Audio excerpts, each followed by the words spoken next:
It's 4 p.m. We're bringing you the developing stories or news.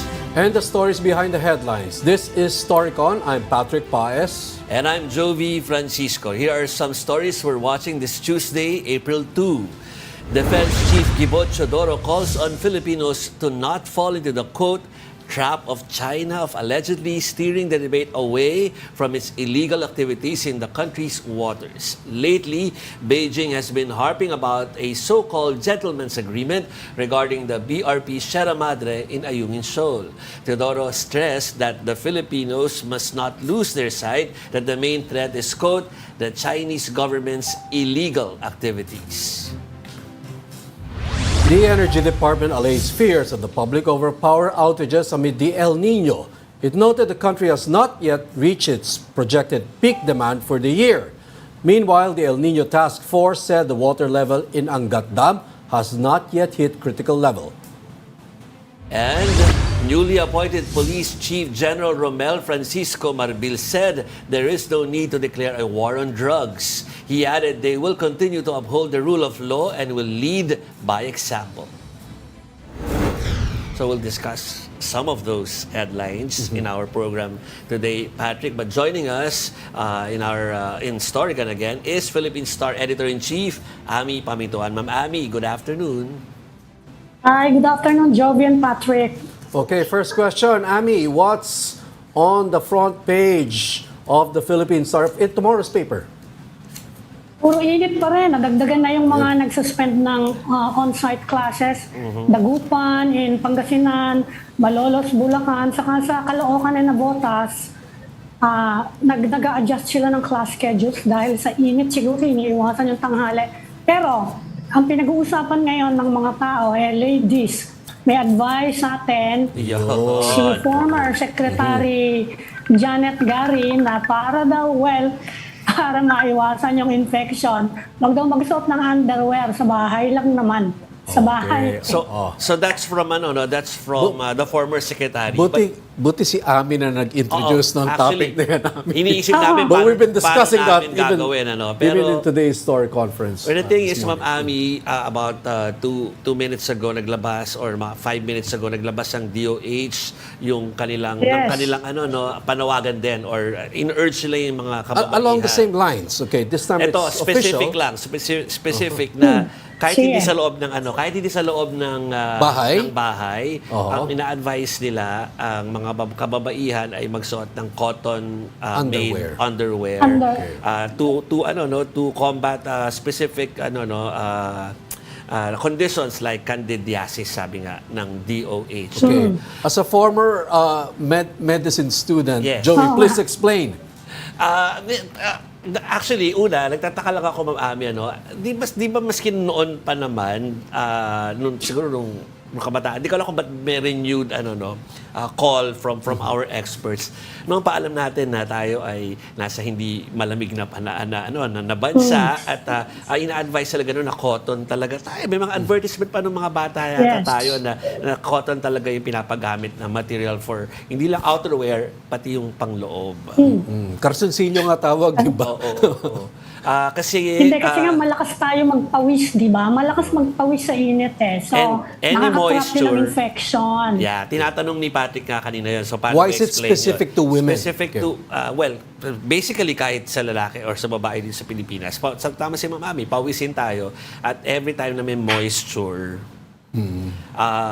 parang ito breeding ground for infection, tama si Ma'am Amy, at not to be sexist about it, being clinical about it lang naman. Siyempre iba yung anatomy ng babae at saka lalaki. Sabi ko sa staff kanina, mas prone to moisture kapag sa babae. Right, Ma'am Amy, mas tama yata kung kayo magsabi na siyempre ganun kapag sa kababaihan.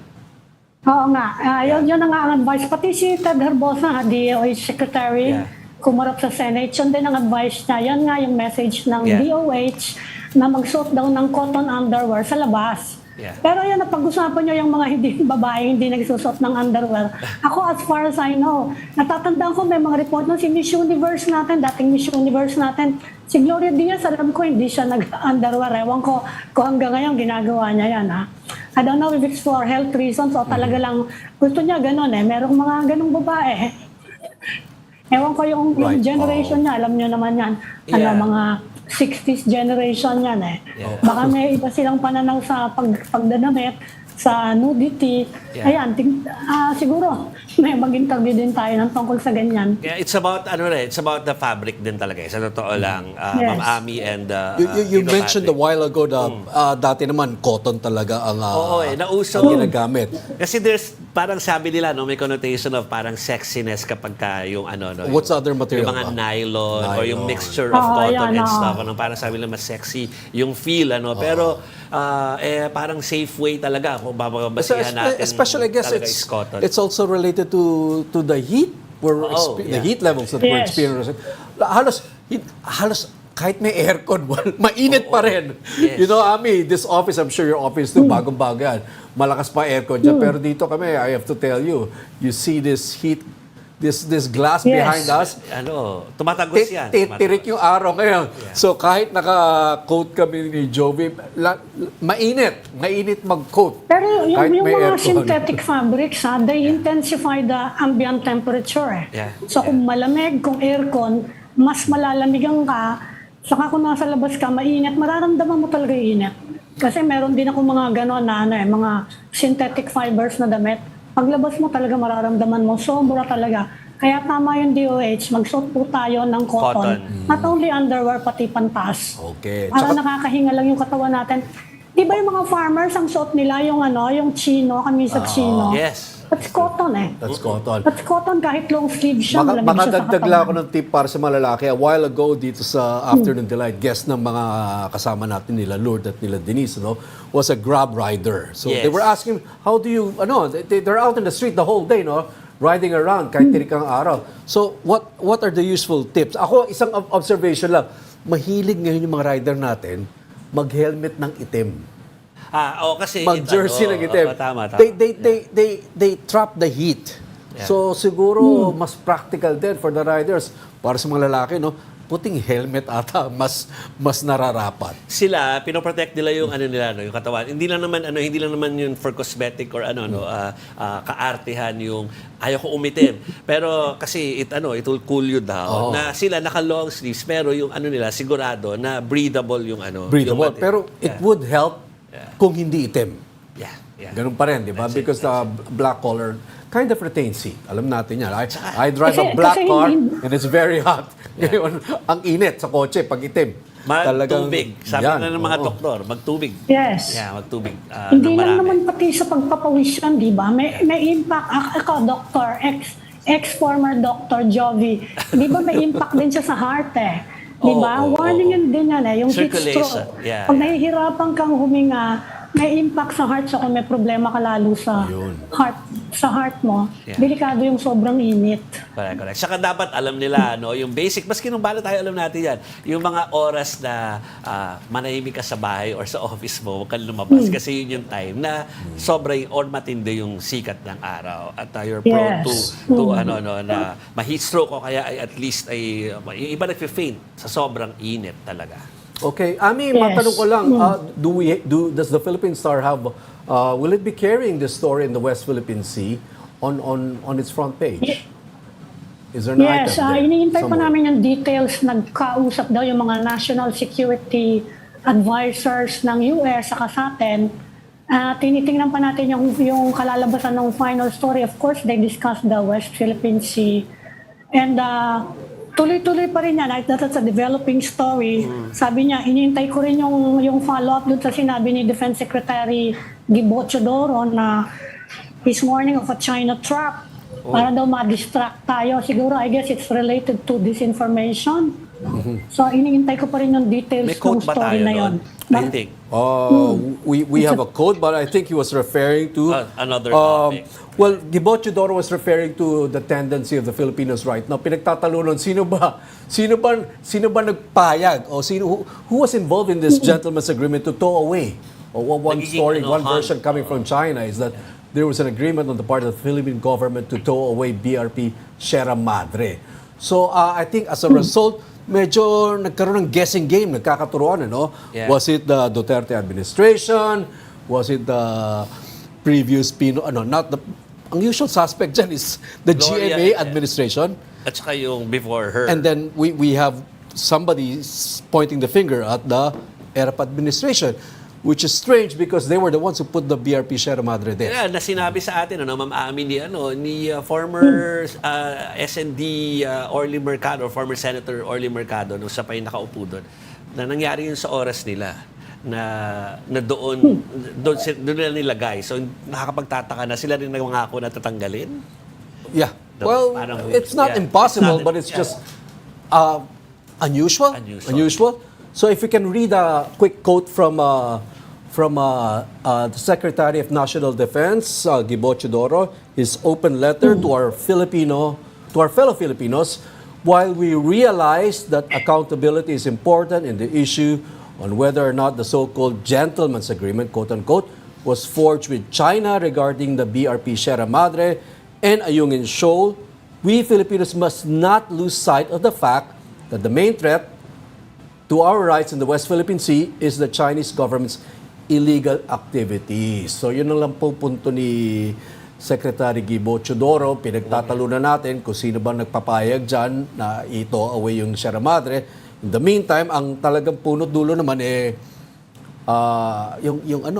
yung harassment ng Chinese Pambobomba, Navy, tubig, Chinese Coast Guard sa mga supply boats natin. Anyway, we now have joining us today is Commodore J. Tariela, the spokesman of the Philippine Coast Guard.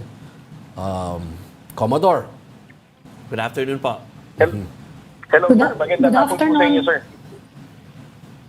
Yes, Commodore, masingit ko lang off the bat, meron kayong you just had this word war with the former Spokesperson. former ambassador, former spokesman of the President Gloria Arroyo, si Bobby Tiglao, over this matter. Yes, sir. So, paano po yan? May hamon po kayo sa kanya na humarap sa Senado? Well, actually, ang issue natin sa kanya, ang dami niyang mga nasulat, sa blogs niya, sa mga article niya sa Manila Times about undermining our position in the West Philippine Sea. So, it worries the national government tungkol sa mga ganitong statement niya because it actually amplifies the messaging of the Chinese narrative, So, my recommendation to him is that kung talagang he is preaching the gospel truth, when it comes to the West Philippine Sea concern, he should be able to face the Senate for the inquiry na ililid ni Senator Jingo Estrada regarding misinformation.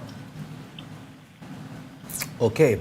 May I move to another topic, Commodore Ariela? We'd just like to know whether there was an offer from the U.S. government or a request from the Philippine government for U.S. escorts para dun sa mga RORE missions to Ayungin and to Scarborough Shoal. Well, for the request of the U.S. For the Philippine government, for the U.S. or even an offer from the U.S. government for the Philippines na mag-provide sila na escort for the resupply mission, I'm going to leave that question to the Armed Forces of the Philippines because as what I have been mentioning before, the resupply mission is purely a military operation. The Philippine Coast Guard was only tasked to provide security escort sa supply boats na to. So as to whatever requests that we need to have with the U.S. government kung meron man, I think the Armed Forces of the Philippines is in a better position to respond to that question, sir. So neither confirm nor deny, Commodore? Yes, sir. Commodore, nag-reconstitute ng Coastal Watch body natin, we now have a Maritime Council. Ano ba yung impact nun sa Philippine Coast Guard? Can you tell us kung ano yung aasahan namin siguro in the coming months as a result of the creation of this Maritime Council on the part of the Coast Guard? Well, if you're going to look at the content of the Executive Order 57 signed by President Marcos, there were some renaming of the National Coast Watch Council, the National Coast Watch Secretariat, and also the National Coast Watch Center. No? Before, there were still three bodies na binabanggit dito sa EO na originally signed by President Pinoy. So ito yung National Coast Watch Council, Secretariat, and then the Center. Ngayon, they have renamed it to National Maritime Council, the National Maritime Center, and of course, the Secretariat before, which is only a USEC position, is now cabinet level, which is to be headed by Secretary Centino. I think yung sa unang tingin natin sa executive order, ang pinaka-noticeable talaga dito is that the Secretariat now, which is the Presidential Assistance Advisor for Maritime Concern, is already a cabinet-level position. As to the Philippine Coast Guard, of course, we're still going to support the National Maritime Council in running the National Maritime Center, which is co-located sa national headquarters ng Philippine Coast Guard.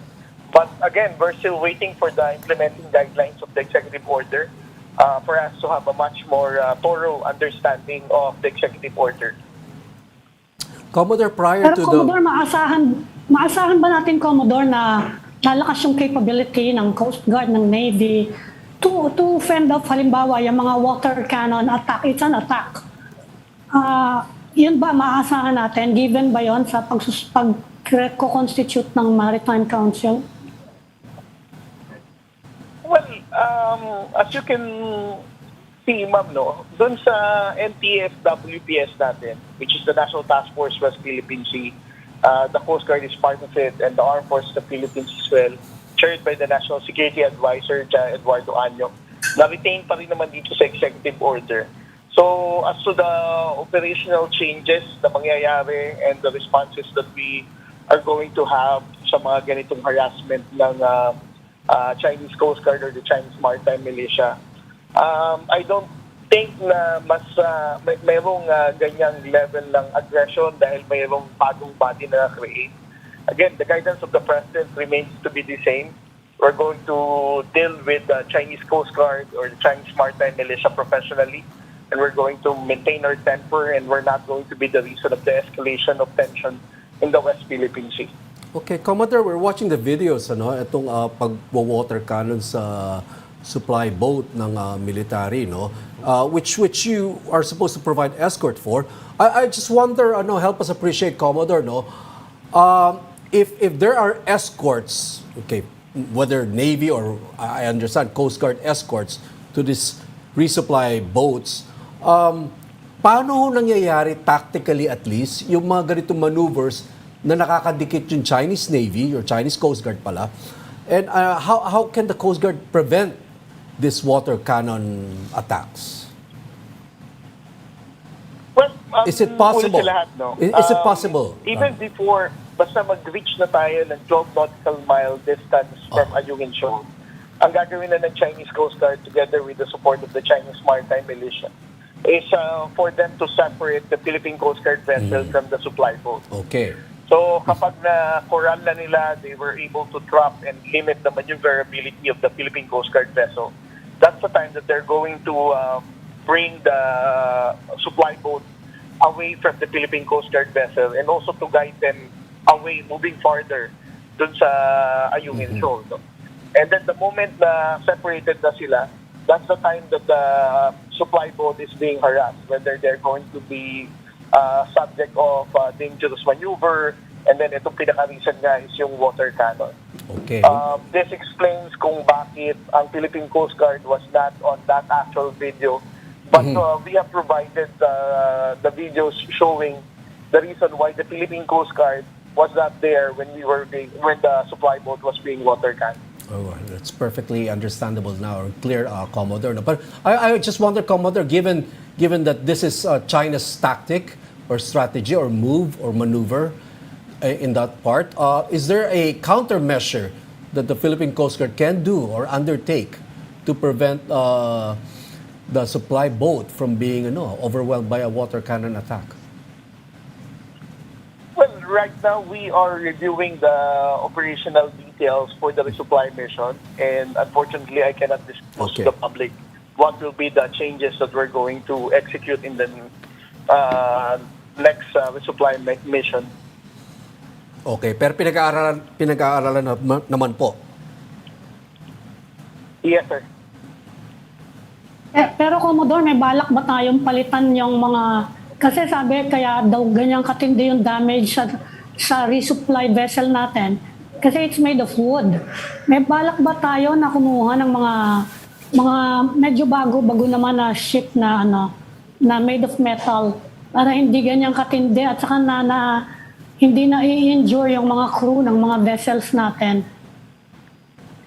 Well, again, ma'am, let me highlight and emphasize the fact that the resupply mission is purely an operation of the armed forces of the Philippines. And we are only tasked to provide security escort. As to the pagbabago ng ating resupply boat, I think there are already considerations being done. But again, it's for the armed forces of the Philippines to decide on whatever watercraft that they're going to use to carry out the resupply mission. Okay, Commodore Tariela, alam mo, fina-follow ko si Commodore Tariela sa social media or sa Twitter or X specifically. So doon, maraming nag-engage sa inyo doon, Commodore Tariela.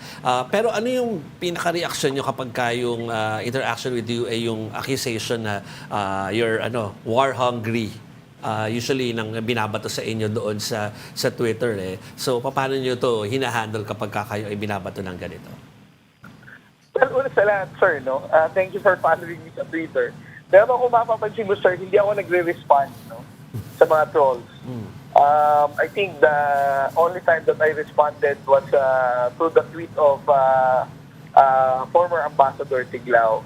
But for those instances na sinasabihan ako ng mga trolls na warmongering, CIA, mga ganyan, I don't usually respond with those kind of accusations. So para dinededma na lang ni Commodore kapag kaganon. Ma'am Amy. Yes, sir. Commodore, Okay na ako. Yeah, Commodore, last question, I guess, Commodore. The President issued a statement last week in which he said that he has been talking to our allies. He has informed them of our requirements, and he has been assured that they will be, I'm paraphrasing here, that they will be met. He has been assured or guaranteed that they will be met. So we're talking about trying to beef up the capability of, let's say, the Coast Guard or the AFP in terms of securing our interests in the West Philippine Sea. On the part of the Coast Guard, Commodore Tariela, are we going to see some major developments in its capability as a result of this newly formed Maritime Council? Well, to tell you honestly, sir, I don't see any yung talagang biglaang pagbabago sa capability ng Philippine Coast Guard. I think the President is also wanting to mention that, there are things that we have been receiving pagdating sa capability, but it cannot be done overnight. For example, the acquisition of additional 97-meter Coast Guard vessels for us to receive from the Japanese government through the ODA loan. And there are other things na kinukuha tayo through acquisition. And it would really take a long process. So hindi naman ito mabilisan. Hindi overnight. We're hearing that something's coming from Australia. Is there some equipment coming from Australia or Commodore? I'm not really sure, sir, with the Australian government when it comes to the capability of the Philippine Coast Guard. But it's worth mentioning, na ang Coast Guard during the early days ng Coast Guard development, they have been very supportive also for the acquisition of vessels and also for the maritime domain awareness.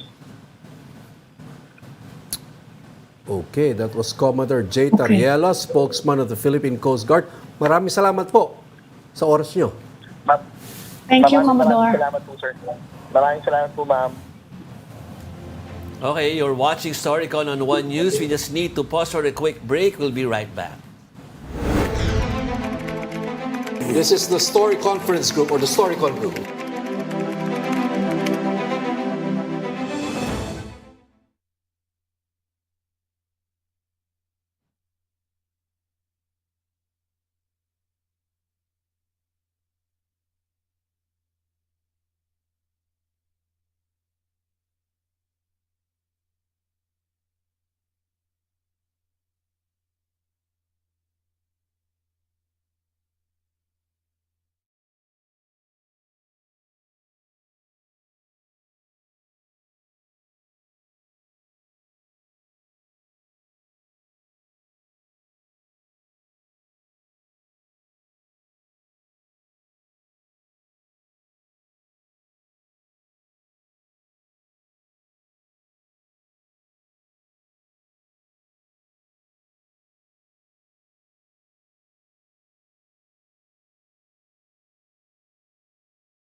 Developing news and the stories behind the headlines. Welcome back Storycon, the Story Conference. I'm Patrick Paez. And I'm Jove Francisco. Also with us is the Philippine Star Editor-in-Chief, Amy Pamintuan. Ma'am Amy, welcome back. Ipasok na natin to, Ma'am Amy, ha? Itong Cebu Provincial Government is set to file a case against the National Museum of the Philippines over alleged stolen, pulpit panels. Okay? Church artifact. Yes. More on that from One News Cebu desk and the Freeman editor, Dale Israel. Dale. Yes, magandang hapon, Jovi and Patrick.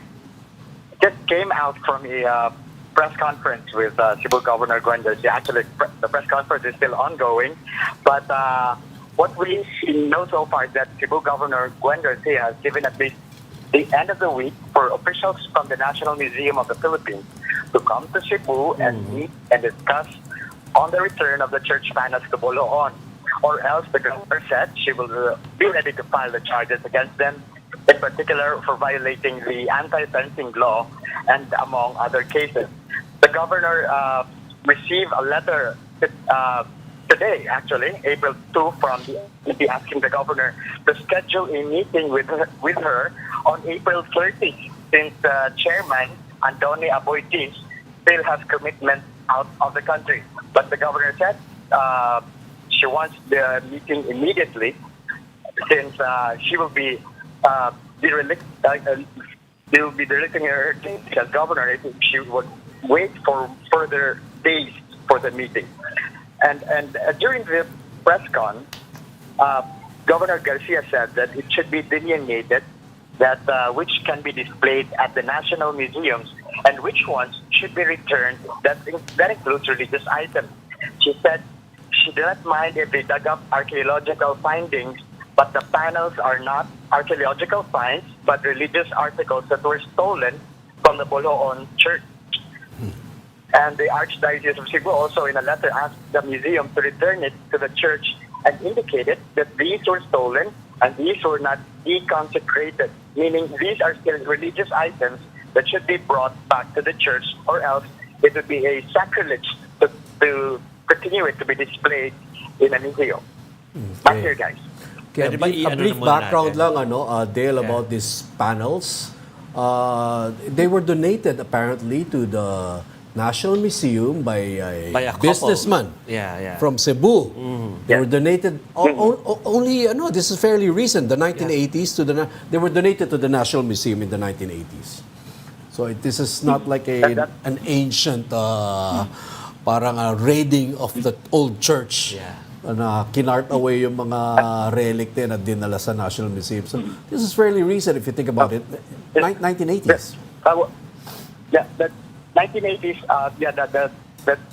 the panels were missing since the 1980s, but these panels are built alongside the church on the 1700s. Okay, 1700s. Okay, so they were missing or allegedly stolen in the 80s. The donation to the National Museum, do we know when it took place? The donation was last year, if I'm not. Okay, right. So recently, suffice it to say, recently lang. Yes. Okay, so so whoever stole it apparently must have sold it to somebody. No?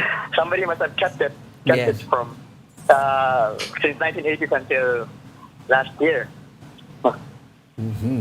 Pero Dale, sino ba may-ari niya? Kasi mahirap yata magnakaw ng pulpit, no?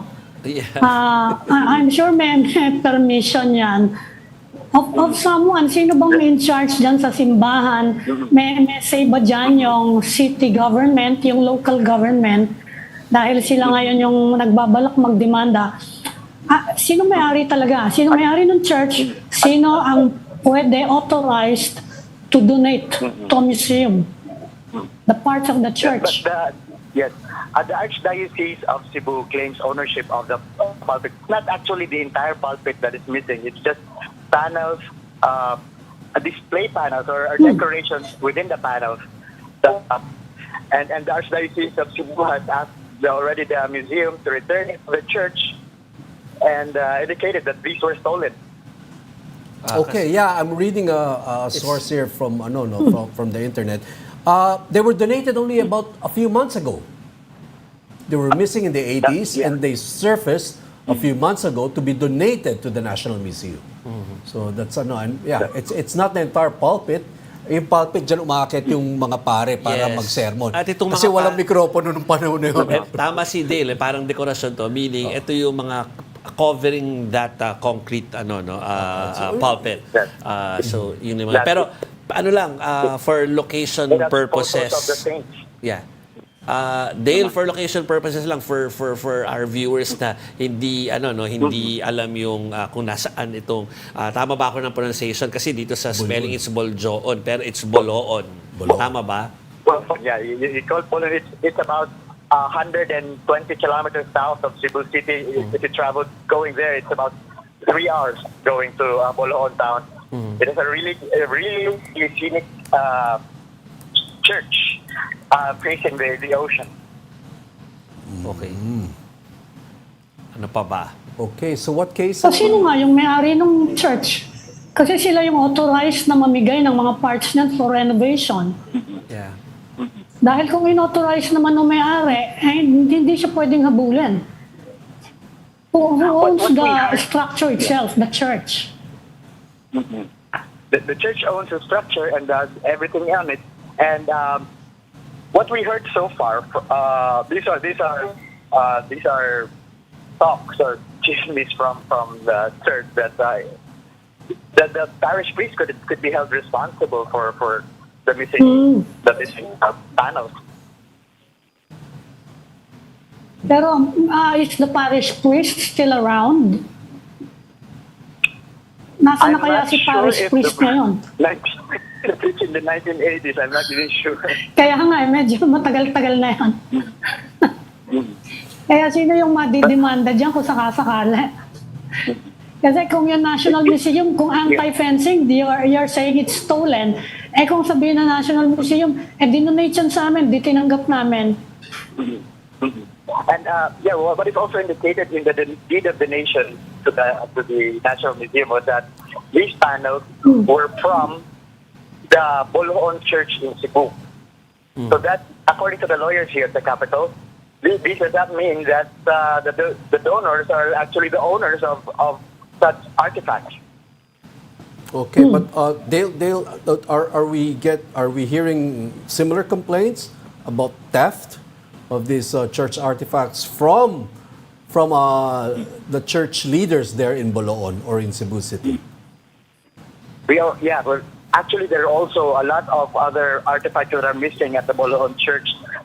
Just like what Governor Garcia said during the press conference a while ago, that there's a tabernacle that's also missing, and Governor Garcia said that she already knew who or which family has this tabernacle, but they can still verify that information yet. So the complaints are coming largely from the governor of Cebu, that's Governor Gwen Garcia. But are church leaders also protesting the turnover of these artifacts to the National Museum? I mean, nagre-reklamo ba yung mga pari dyan sa Boloon? Actually, the one that spoke was the Archbishop of Cebu, Jose Palma. He wrote this letter to the National Museum and says that these are still religious items and should be brought to the church. Okay. Because it's sacrilege to keep it somewhere else other than the altar. Okay. Okay, with that, thank you muna ha. That was One News Cebu Desk and Freeman Editor Dale Israel. Thank you, Dale. Thank you, Dale. Okay, Ma'am Ami, Patrick, balikan natin yung init talk natin kanina, no? Mukhang yan talaga yung bukang bibig ng karamihan sa mga nakakausap natin, ano? So, Alam mo, Jove, growing up, Manila, Yeah. I don't recall the weather or the heat being this much of a conversation. Or masyado lang tayo naging maarte ngayon dahil nasanay tayo sa aircon. Well, that's one. And I think yung pinakamaingay na aray dito yung mas nakababata sa atin, Ma'am Ami. Kasi tayo alam natin na Mainit talaga. Na mainit. pag Sila summer. kasi ngayon, mainit na nga, nandun pa sila sa eskwelahan o nasa workplace. So medyo umaangal Siguro. sila. Diba? Siguro, yun nga Iba yung siguro, calendar dahil natin doon. dati eh. Yung mga bata saka yung mga teacher, apektado talaga sila dito. No? Hindi ko alam kung mapapabilis yung pag-transition kasi gradual yung transition to the old schedule. In fact, meron pang usapan nun, di ba, na wag na lang ituloy. Yeah. Dahil nga daw hindi rin naman pumapasok kapag bagyo. Kaya lang ito sa nakikita natin ngayon, Yeah. baka mabalik nga tayo. Talaga ibang schedule ng it's a tropical country. Hindi naman tayo pwede sumabay dun sa schedule That's dyan true. sa Northern Hemisphere. Spring sila ngayon. Ang ganda-ganda ng weather dun. Last night, kausap namin ang USEC ng DepEd, si USEC Bringas. At sinabi nga niya na the more na dapat nilang pag-usapan yung calendar, calendar Okay. issue na yan. At So, we'll wait for that. At this point, let's bring in our mobile journal, Francis Orsio, who in his former life was a Panahon weatherman. TV, yeah. Of Panahon TV. Francis! Yes, Sir Patrick, Yes. Jove, and Ms. Okay, Ay, Francis. Francis. Simula pa lang ito ng summer, napakainit na. Peak na ba to o iinit pa lalo? Yes, Sir Patrick, itong temperature or panahon na nararanasan natin ngayon is not yet ng panahon or init Wow. na ating nararanasan nga dahil itong weather system na nakaka-apekto sa atin ngayon ay mga tikin pa lang. So sa mga susunod na linggo, according sa pag-asa, mga forecast nila, pwede pang pumilit, umabot pa nga sa extreme danger level yung mga heat index na nararanasan natin. So kung ngayon meron tayong 42 to 44 degrees Celsius na danger level na heat index, it's possible na mas tumaas ito sa mga susunod na linggo considering na rin na marami pa rin tayong mga factors na nagko-contribute sa mataas na heat index, especially itong dry season at yung epekto ng El Nino. Okay, dry season. I guess, Francis, may tinatawag din tayong fenomeno na urban heat island. Kumbaga, sa mga lungsod kung saan sementado lahat, walang puno. I mean, tumataas lalo yung temperatura, di ba? Yes, Sir Patrick, malaking consideration din itong urban heat island effect. Kasi nga maraming mga buildings na kulang tayo sa green spaces. Malaking contribution ito para dun sa mataas na heat index na nararanasan or nararamdaman ng mga tao. Right, kasi itong mga building na konkreto na ito, Francis, di ba, parang they bounce off the heat, right? The reflection of the sun. Yes, Sir Patrick. Yan, okay. Francis, unusual ba talaga tong temperatures na to? Kasi lumaki ko dito sa tropical country, talaga naman natatandaan ko, mga summer natin talaga napakainit How unusual are these temperatures? Kumpara siguro the past 20 years. Actually, Miss Ami, during this time of season, lalo na kung nasa dry season tayo at merong nangyayaring El Nino phenomenon, hindi naman unusual yung mga ganitong kainit. Pero kung i-compare naman natin yung days before, alam naman natin merong climate change and global warming. Siguro yung mga temperatura na nararanasan natin ngayon ay mas mainit compared sa mga temperature decades ago. Pero kung sa mga ganitong panahon talaga, especially March, April, tapos may warm dry season and meron pa nga El Nino, talagang normal lang natin nararanasan yung mataas na heat index and temperature. So normal nga siya, di ba? Kasi tinatanong ko because they're saying because of climate change, lalo daw umiinit ang mga summer, mga dry seasons. Pero yun na nga, ang nababago lang naman dito, yung reading natin ngayon, heat index na imbis na yung tunay na temperature So you're saying na normal actually itong mga nararanasan ngayon natin na to na init. Normal Yes, for the Miss Abby, Philippines, I normal mean. Yes po, considering na nasa tropical region din ang Pilipinas, ay normal lang na mainit talaga yung nararanasan natin compared sa mga regions na nasa northern or southern hemisphere. Okay, Francis, Tapos may impact ba tong heat sa pangingisda? Is it better to fish kapag mainit yung temperature o mas maraming nahuhuli kapag malamig na panahon? Actually, Miss Ami, yung mga isla naman din kasi is nag-a-adapted sa changing weather patterns So, itong ganitong init ng panahon, pwedeng may epekto ito sa ilang mga species pero may pwede naman din wala itong epekto. So, depende kasi yan sa nakitang pag-aaral ng mga experts natin. Okay, Francis, do we know if El Nino, pag sinabing El Nino, does this mean to say na extended ang tag-init or ang dry season this year? Yes, Sir Patrick. Actually, itong El Nino na ito kasi, di ba, ang pinaka dulot kasi talaga nito sa ating panahon is yung way below normal na rainfall. So, Yes. mas mababa yung chances of rain or yung probability ng ulan sa ating bansa dahil na nangyayari yung El Nino. And at the same time, kapag ganito yung klase ng panahon, siyempre dahil walang ulan, mas mainit yung panahon and mas nag-extend din talaga yung dry season. Pero ngayon na dahil na may prolonged effect din yung El Nino, kahit mag-transition na tayo into a neutral condition or yung sinasabi nilang La Nina, pwedeng maranasan pa rin natin yung yung prolonged effect naman ng El Nino sa mga halimbawa, lupain or sa sakahan. Okay, I understand, Francis, mayroon ka ng mga binisitang mga magsasaka natin. Kamusta naman yung mga bukid? Yes, Sir Patrick, alam mo sa pagbisita natin nitong mga nakaraang linggo pa sa mga sakahan, especially sa Northern Luzon, pati yung mga sakahan sa Nueva Ecija, Pampanga, Bulacan at Pangasinan. Kita-kita talaga natin yung mga natuto yung lupa, tapos lahat ng mga sakahan, hindi lang daan-daang hektare yung apektado ng itong El Nino. Kung titingnan nga rin natin based sa data ng DA, umabot na nga sa almost 2 billion pesos yung damages and losses ng agriculture pagdating dito nga sa effect ng El Nino. So, yung mga binisita natin yun, kita-kita talaga natin yung hirap nila at dinadanas dahil dito sa nangyaring El Nino phenomenon. Okay. Pero Francis, may nagde-develop daw na La Nina naman at in fact, baka daw maging abrupt yung transition from El Nino to La Nina na ang impact naman na it could intensify the monsoon season. Anong magiging impact nun sa mga pananim naman natin? Yes, Ms. Amy, itong nakikita nating La Nina Watch kasi nag-declare ang pag-asa ng La Nina Watch dahil merong 55% probability na pwede nang mag-start itong La Nina within 6 months. So within the 6-month period, possible talaga or pwede talagang mag-start itong La Nina. Pero kung pag-usapan natin yung impact nito, usually naman, pag nabing La Nina, it's the opposite of El Nino and kapag may La Nina, pwede kang mas maraming ulan yung iguhos. So, nun din, masisira din ang mga pananim dahil sobra-sobra yung tubig, hindi na nasisitatan ng araw kung halimbawa, ganun yung mga pwedeng maging ito sa mga pananim at sa agriculture sector.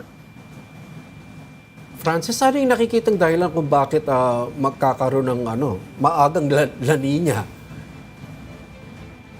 Yes, Sir Patrick, sorry. Sorry, ano itong nakikitang dahilan? Bakit sinasabing baka magkaroon ng maaga o pinaagang La Nina? Yes, Sir Patrick. Ito kasi based sa mga expert natin from the Meteorological Division ng nitong gasa nga, ay itong kinoconsider kasi natin yung sea surface temperature din and yung mga nangyayaring activities sa ating atmosphere and yung 55% probability, ito yung nakita nilang chance pa para mag-transition itong El Nino into La Nina. Pero mababa pa lang din yung 55% na yan. 55%. And pwedeng hindi talaga din mangyari yung La Nina. Or Okay. pwedeng after this El Nino, neutral lang. Okay, yan ang literal na 50-50. Okay, that was Mobile Journal Francis Orsio. Francis, maraming salamat. Thank you, Francis. Meron pa tayong dalawang pwedeng pag-usapan na, na hot issues ngayon dito sa ating sa feed na nakikita, Ma'am Amy and Patrick. Pero before we go to the yung parang tukol doon sa April Fool's Day joke kahapon, sabihin natin na nagsabi si DOH Secretary Ted Herbosa na ang pertussis ay nagpa-plateau na yung number, which is a good news, pero nagpaalala ang DOH na still you have to bring your child especially to the doctor kapag may symptoms na niyan, o kaya ay ipa-check yung vaccination records. Mga kapatid, sinasabi lang ng DOH na nagpa-plateau na ito, meaning siguro yung kurso nung karamdaman ay dumating na sa point na pa-wane na siya. Pero agad po ninyong dalhin sa mga doktor o espesyalista kung kinakailangan dahil hindi biro yung sakit na ito, Ma'am Amy. So that's good news. That's good news. Last week it was pertussis. This week the case of DOH is about cotton underwear. Cotton underwear at saka sa heat na Because of the na-experience heat. natin. Sa init, ano? Yes. Pero ang isa pang pinag-uusapan talaga today It's the joke from yesterday. was it yesterday? Ito, yung taragis. Alin? I think, let's face it, one big conversation today is the story about taragis. Taragis or Ma'am Ami yung nagpatato sa noo. Yun, oo. There's this takoyaki store, business, Ami, na nagpa-promo siya Yeah. kahapon na magpatato ng taragis. Yun yung brand nila. Taragis sa yung noo at mananalo ka ng 100,000 pesos. So, literal na nandun yung picture ng 100,000 pesos dun sa graphics nila Yes. sa Facebook, ano? Pero right below that, sinabi naman na April Fools. Ano Parang ganon, yan. Ito Yan. pa yung promo nila. Now, apparently, some people took it seriously. So, So, meron. in this morning story conference here in One News, so, medyo pinahabol natin because it's a very interesting human interest story. Pinahabol natin. And apparently, there's a development. Because we wanted to verify kung totoo nga na nagpatato yung isang tao dahil gusto manalo ng 100,000 pesos. Based sa advisory na binigay, ha? Yan. Puntahan nila Yan, sa nakikita North nyo. Caloocan. Yung lalaki pong nagpatato ng logo sa noo at inabutan na rin, binigyan ng grupo na yon ng 100,000 na cash prize. Yun. So, it was supposed to be an April Fool's joke. Yes. Pero napasubo sila na bigyan ng 100,000 Ibigay na to. dahil talaga ata nagpatato daw, no? Yes. Ma'am Ami, backstory, inaamin nito, although umiiwas na for interviews Yeah. no? Pero ito pong lalaki na tumanggap nitong challenge na ito, kahit na ito April Fool's joke lang na challenge, ay ito daw kasi ay para sa kanyang anak na special child. At yun na nga po, kahit na medyo... O gagawin ng ama ang lahat. Yes, na nagkaroon nga ng Para sa anak. ng tatak doon sa kanyang noo ay yun na nga, bibigyan naman siya. O yun. Oo. Actually, yung Pero mga Joby, comment dyan, kahit hindi special child, maraming ganyan. Yun. Mahirap talaga Exactly. kailangan natin ng better SOCMED literacy, social media Yun, literacy. Ano yung joke, Kasi yeah. marami talaga, hindi mo na malaman kung ano yung prank dyan That's true. Di ba? Hindi malaman. At saka lalo ngayon may artificial intelligence, merong mga deepfakes. Yes. Ang hirap-hirap na talaga Kaya ewan ko. so we were actually debating whether totoo kasi it could have been another prank, no? Oo, kasi baka pwede naman para kasing makasing- hena siya. Oo. Pero So we were trying to chase this person, but apparently one of our mobile journalists, si Mary Monreyes, got to an initial contact, pero the contact disappeared. yes. Only for us to later find out na medyo napuntahan na raw nitong taragis na takoyaki business. Yes, At yes. binigyan ng 100,000. That's what we're hearing from their report on their Facebook page. Okay, sa mga nagtataka, sa mga ngayon lang nakarinig ng balita to, talagang name po nung grupo na Takoyaki yung store. ng Takoyaki store, yung Taragis. It's not Patrick saying something bad Alam mo. national TV. yun. Yeah. Okay. Yung magpatato sa noo, Accepted na kasi ngayon magpatato, Oo, It's Ami, apparently, dyan masakit. Masakit. Kasi masakit magpatato sa parte ng katawan na wala masyadong taba. O Pero malapit lalo sa bato. doon. Oo, It's lalo small. na doon. Lalo na doon. Pero the thing is, bilang isang dating nag-aral niya, Ma'am Ami, buti lang hindi siya sa T-zone nagpatato. Kasi Bakit? doon ang delikado. Oo. It can lead to complications kung dito sa T-zone gagawin yun. Talaga? Yung mga piercing at saka yung mga... Joby. Oh. Maraming mga nagpapaano ng yung tattooed, yung kilay. Kilay. Yeah. Dangerous ba yan? And then, Merong mga outside, usong-usay. Ma'am Ami, outside siya ng masakit, for sure. Pero Outside outside the siya. T-zone naman. So, parang okay. So, So, yeah. yon safe naman. Oo. Safe pero Total nasa women's painful. tayo. Asking for a friend lang si Ami. Ami, huwag ka Binawin mapapalagay. mo, Ami. Women's issues. Hindi, wala ako. Nagme-makeup lang ako. Oo, alam mo, Asking for a friend lang yan. Ako, allergic ako sa mga sa mga tusok-tusok. Correct. Pero nakikita ko kasi yung mga, especially mga Korean, Yes, Korean services na permanent. Di ba, malaking negosyo yan sa Korea. Yung beauty enhancements. Yeah. Saka mga surgical interventions para lahat na ng klase, yung maglalagay ng eyelid, yung lahat-lahat na babaguhin, yung ilong, hindi ba? Kahit anong mga artista, mga K-drama actresses Yeah. kailangan hulaan mo kung sino yung nagparetoke ng mukha, hindi ba? Ang final payo dyan, basta eksperto yung gagawa kasi minsan it's not really about the danger din, kundi baka pangit ang pagkagawa, Ma'am Amy. So wag na nila ipagawa kung hindi sigurado. Okay. Diba? Anyway, Maraming salamat na lang, Amy Pamintuan, Editor-in-Chief of the Philippine Star. Thank you for joining again the Story Conference. I'm Jove Francisco. Thank you, Patrick and Jovi. Okay, and I'm Patrick Paez. We are One News, all sides, all the time.